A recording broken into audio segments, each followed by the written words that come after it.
بسم اللہ الرحمن الرحیم۔ السلام علیکم ناظرین، میں آپ کا میزبان محسن رضا حبیبی قادری آپ کا استقبال کرتا ہوں ہمارے چینل فیضان اولیاء پر۔ دوستوں، آپ سبھی کو شہنشاہ گجرات ہم شبیہ مصطفیٰ حضرت سید محمد سراج الدین شاہ عالم محبوب باری رضی اللہ تعالی عنہ کا عرس پاک بہت بہت مبارک ہو۔ سرکار شاہ عالم کے عرس کے موقع پر ہماری ایک خاص ویڈیو ہے جس میں ہم سرکار شاہ عالم کی کچھ حیرت انگیز کرامتوں کا ذکر کریں گے کہ آپ کے فیضان و کرم سے مردے زندہ، بیماروں کو شفا اور اندھوں کو آنکھیں ملتی ہے۔ ان واقعات کو جاننے کے لیے آپ اس ویڈیو کو آخر تک ضرور دیکھیں۔ گجرات کے امیروں میں جگنو نامی ایک شخص تھے جو بارگاہ شاہ عالم میں بہت قرب رکھتے تھے۔ ان کا بیان ہے کہ وہ ایک مرتبہ سرکار شاہ عالم کی قدم بوسی کے ارادے سے خانقاہ شریف کی طرف چلے۔ جب دولت کدے کے دروازے پر پہنچے تو دیکھا کہ حضرت شاہ عالم رضی اللہ تعالی عنہ کی گاڑی والا تیار کر رہا ہے۔ پوچھا تو بتایا گیا کہ سرکار شاہ عالم سیر کرنے کے لیے تشریف لے جا رہے ہیں، بس ابھی خانقاہ شریف سے باہر آتے ہی ہوں گے۔ یہ حضرت کا انتظار اور دیدار کی خواہش میں باہر کھڑے ہو گئے۔ چند لمحوں میں سرکار شاہ عالم گھر سے باہر تشریف لائے اور ان امیر صاحب کو دیکھ کر خوشی کا اظہار فرمایا اور فرمایا کہ میں باہر جا رہا ہوں، تمہیں بھی چلنا ہوگا۔ ان صاحب نے عرض کیا کہ حضور، زہے قسمت جو آپ کی ہم رقابی کا شرف حاصل ہوگا۔ بارش کا موسم ہونے کی وجہ سے سرکار شاہ عالم نے اپنے لباس کے اوپر برساتی لباس زیب تن فرمایا ہوا تھا۔ یہ صاحب کہتے ہیں کہ سرکار شاہ عالم بگی میں رونق افروز ہوئے اور مجھے اپنے پہلو میں بٹھایا اور گاڑی بان نے گاڑی بازار کی طرف ہانکی۔ راستے میں ایک عجیب واقعہ رونما ہوا کہ ایک شخص جو دماغی بیماری میں مبتلا تھا، اس کے دماغ سے ایسی بدبو آتی تھی کہ دوسرا انسان اس کے قریب بھی نہیں بیٹھ سکتا تھا۔ کسی طرح جب اس مریض کو معلوم ہوا کہ سرکار شاہ عالم کی سواری ہمارے علاقے سے گزرنے والی ہے تو اس نے اپنے گھر والوں سے کہا کہ میرے مرض کا علاج بڑے بڑے طبیبوں نے کیا لیکن میں شفا یاب نہ ہو سکا، سب نے علاج کر دیا لیکن کچھ نہ ہوا، اب میں تھک گیا ہوں۔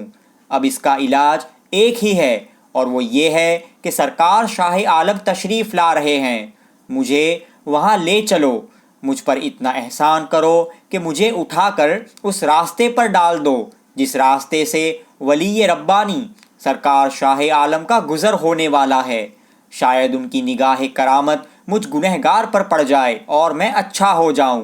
گھر والوں نے اس کے کہنے کے مطابق اسے راستے پر ڈال دیا جہاں سے سرکار شاہ عالم کا گزر ہونے والا تھا۔ جب کچھ دیر میں سرکار شاہ عالم کی سواری اس مریض کے قریب پہنچی تو اس نے بڑی عاجزی اور اضطرابی کے ساتھ سرکار شاہ عالم کو پکارا اور اپنی حالت پر رحم کی درخواست کی۔ اس وقت بارش ہو رہی تھی۔ سرکار شاہ عالم سواری سے باہر تشریف لائے اور اپنے دونوں ہاتھوں کو آسمان کی طرف بلند فرما کر اپنے چلو میں پانی لیا اور اس پانی کے چند قطرے اس مریض کو پلائے اور اس کے جسم پر چھڑک دیے۔ سرکار شاہ عالم کی خصوصی توجہ سے اس مریض کو اپنے مرض سے شفا یابی نصیب ہو گئی۔ سرکار شاہ عالم نے امیر صاحب سے فرمایا کہ یہاں آؤ اور دیکھو کہ کیا تمہیں اس کی سانس سے بدبو آ رہی ہے، سونگھ کر بتاؤ۔ انہوں نے حکم کی تعمیل کی اور سونگھنے کے بعد عرض کیا کہ نہیں حضور، بالکل بھی بدبو نہیں آ رہی ہے۔ سرکار شاہ عالم نے فرمایا کہ میں نے اس کے حق میں بارگاہ ایزدی میں دعا کی ہے کہ اللہ تعالیٰ اس کو اور قیامت تک آنے والی اس کی نسلوں کو اس مرض سے محفوظ رکھے۔ اس واقعے کو اپنی کتاب میں نقل کرنے والے بزرگ حضرت صفی الدین جعفر بدر عالم رحمۃ اللہ علیہ، جو سرکار شاہ عالم کی اولاد پاک اور بہت بعد کے زمانے کے سجادہ نشین ہے، وہ کہتے ہیں کہ اب تک اس سعادت مند کی اولاد میں کئی لوگ ہیں جو بہت سے کام میں شہرت رکھتے ہیں، شاد و آباد ہے، الحمدللہ، سب صحت مند اور توانا ہے، کوئی بھی اس مرض میں گرفتار نہ ہوا۔ مولا تبارک و تعالی سرکار شاہ عالم کے صدقے میں ہم تمام مسلمانوں کو بھی ہر مصیبت، مرض اور بیماری سے محفوظ فرمائے۔ صاحب صد حکایت اپنی کتاب میں ایک واقعہ نقل فرماتے ہیں کہ گجرات کے بادشاہ کے درباری امیروں میں سے ایک امیر ملک بختیار الدین نام کے تھے، جن کو حضرت سیدنا سرکار شاہ عالم رضی اللہ تعالی عنہ سے مرید ہونے کا شرف حاصل تھا۔ ملک بختیار الدین پر سرکار شاہ عالم خصوصی توجہ فرمایا کرتے تھے اور ہمیشہ آپ کی نظر کرم ان پر رہا کرتی تھی۔ ایک دن اچانک ملک بختیار الدین کا انتقال ہو گیا۔ ان کو احمد آباد کے کانکریا تالاب کے قریب دفن کیا گیا اور ان کی قبر کے اوپر ایک خیمہ لگا دیا گیا۔ ان کے انتقال کی بظاہر سرکار شاہ عالم کو خبر نہ تھی۔ انہی دنوں میں سرکار شاہ عالم سیر فرماتے ہوئے وہاں پہنچے تو دیکھا کہ تالاب کے کنارے ایک خیمہ لگا ہوا ہے۔ وہاں موجود لوگوں سے آپ نے دریافت فرمایا کہ یہ خیمہ کیوں لگایا گیا ہے؟ لوگوں نے جواباً عرض کیا کہ حضور، اس خیمے کے اندر ملک بختیار الدین کی قبر ہے۔ آپ نے پوچھا کہ وہ کب انتقال کر گئے؟ لوگوں نے بتایا کہ آج ان کے انتقال کو 7 دن گزر چکے ہیں۔ یہ سن کر سرکار شاہ عالم گھوڑے سے نیچے اترے اور خیمے کے اندر تشریف لے گئے اور وہاں موجود تمام آدمیوں کو حکم دیا کہ کوئی انسان خیمے کے اندر نہ آئے اور جو اندر ہے وہ باہر چلا جائے۔ اس کے بعد سرکار شاہ عالم قریب 1 گھنٹے تک اس خیمے کے اندر رہے۔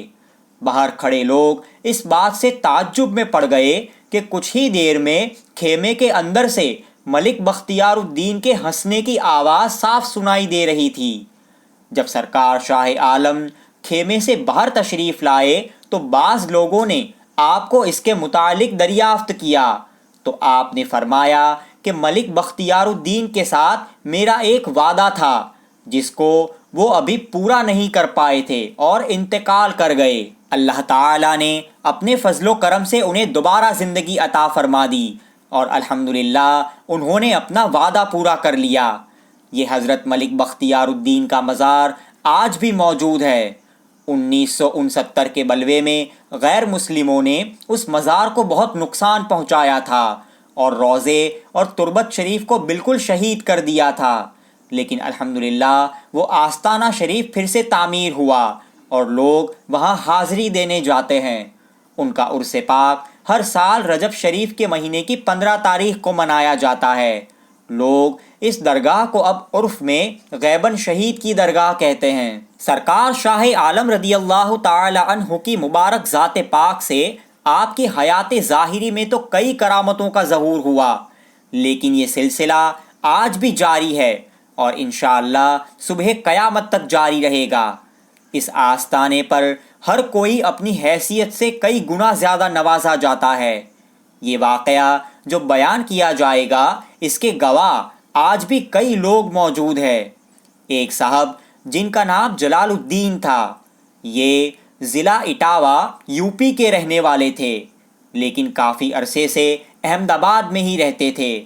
احمد آباد کے سارنگپور علاقے میں ان کا گھر ہے۔ جلال الدین صاحب کی بیوی صاحبہ رئیسہ بیگم کی آنکھوں کی بینائی بالکل ختم ہو چکی تھی۔ سارے ڈاکٹروں نے کہہ دیا تھا کہ ان کی آنکھوں کے پردے جل چکے ہیں، اب ان کی آنکھوں کا روشن ہونا ناممکن بلکہ محال ہے۔ ڈاکٹروں کا یہ آخری فیصلہ 25 اپریل 1978 منگل کے روز آیا۔ اس فیصلے کو سن کر رئیسہ بیگم کے اوپر غم کی ایک بجلی گر پڑی۔ اب ہمیشہ کے لیے وہ نابینا ہو چکی ہے، یہ سن کر وہ نڈھال ہو گئی۔ جب ان کو اسپتال سے گھر لے جانے لگے تو رئیسہ بیگم صاحبہ نے گھر جانے سے صاف انکار کر دیا اور کہا کہ ابھی میرا علاج باقی ہے۔ یہ تو بیچارے دنیا کے ڈاکٹر تھے جو مجھے لا علاج کہہ چکے، کیونکہ ان بیچاروں کی پہنچ یہیں تک تھی، لیکن ابھی بھی احمد آباد میں ایک اسپتال باقی ہے اور وہ ہے شہنشاہ گجرات سیدنا سرکار شاہ عالم کی درگاہ۔ مجھے یقین ہے کہ میری آنکھیں اسی اسپتال میں پہنچ کر ضرور روشن ہو جائے گی، لہٰذا ان کے گھر والے ان کو 25 اپریل 1978 منگل کے دن شام کو لوبان سے پہلے درگاہ شریف میں لے کر حاضر ہوئے۔ درگاہ شریف پہنچ کر رئیسہ بیگم نے چوکھٹ پکڑ کر فریاد کرنا شروع کر دی۔ آپ کی چوکھٹ پکڑ کر کہتی کہ یا شاہ عالم، مجھے دنیا کے ڈاکٹروں نے تو لا علاج کہہ دیا ہے، لیکن سرکار میں آپ کے آستانہ شریف سے مایوس ہو کر لوٹنے والی نہیں ہوں۔ میں بھوکی پیاسی رو رو کر اپنی آنکھوں کے ساتھ ساتھ اپنی جان کو بھی آپ کے قدموں میں نچھاور کر دوں گی، یا پھر اپنی آنکھوں کو روشن کرا کر ہی واپس لوٹوں گی۔ یا شاہ عالم، یا محبوب باری، اے سراج الدین، سراج تو چراغ کو کہتے ہیں، آپ تو دین و ملت کے چراغ ہے، آپ کی عرفانی جوت سے میری آنکھوں کے بجھے ہوئے چراغ کو بھی روشن کر دیجئے۔ شام گزری، رات آئی، لیکن انہوں نے سرکار شاہ عالم کی چوکھٹ کو نہیں چھوڑا۔ جب روضہ شریف بند ہونے کا وقت آیا تو انہیں بڑی مشکل سے اندر کی چوکھٹ سے روضہ شریف کے باہر سنگ مرمر کی سیڑھیوں کے نیچے اتارا، لیکن وہ ساری رات وہیں سیڑھیوں پر تڑپتی رہی، نہ کچھ کھایا نہ کچھ پیا، اور یہی کہتی تھی کہ اب تو میں تبھی کھاؤں گی جب سرکار شاہ عالم میری آنکھوں کو روشن کریں گے۔ بدھ کی صبح ہوئی، دوپہر آئی، شام ہوئی، رات بیتی، یہاں تک کہ جمعرات کی صبح ہوئی۔ سخت گرمی میں یہ دوسری دوپہر تھی جو رئیسہ بیگم نے بغیر کچھ کھائے پیے سرکار شاہ عالم کی چوکھٹ پر گزاری۔ جو انہیں دیکھتا وہ افسوس کرتا، ان کے حق میں دعا کرتا اور انہیں سمجھاتا، لیکن وہ کسی کی بات سننے کو تیار نہیں تھی۔ ان کا سارا گھر بھی ان کی وجہ سے پریشان تھا، یہاں تک کہ عصر کی اذان ہوئی، نماز ہوئی اور لوبان کا وقت آیا۔ پورا روضہ شریف زائرین سے کھچا کھچ بھرا ہوا تھا۔ آج رئیسہ بیگم کو تیسرا دن ہو چکا تھا، لیکن 27 اپریل 1978 جمعرات کا دن ان کی زندگی کا یادگار دن بننے والا تھا۔ سرکار شاہ عالم کا لوبان شروع ہوا اور مجاور نے سرکار شاہ عالم کے مزار پاک کے 3 چکر لوبان کے پورے کیے اور لوبان دان کو لے کر باہر نکلے۔ رئیسہ بیگم نے بڑھ کر لوبان لیا۔ لوبان کا دھواں ان کی آنکھوں سے لگا اور جب انہوں نے آنکھیں کھولی تو پہلے ذرا دھندلا، پھر تھوڑا صاف اور پھر بالکل صاف نظر آنے لگا، یعنی آنکھوں کے دونوں چراغ روشن ہو گئے۔ جب لوبان ختم ہوا تو عورتوں میں شور تھا کہ سبحان اللہ، نابینا کو سرکار شاہ عالم کی چوکھٹ سے بینائی مل گئی۔ دونوں میاں بیوی سجدہ شکر بجا لائے اور خوش ہوتے ہوئے آستانہ عالیہ سے اپنے گھر پہنچے۔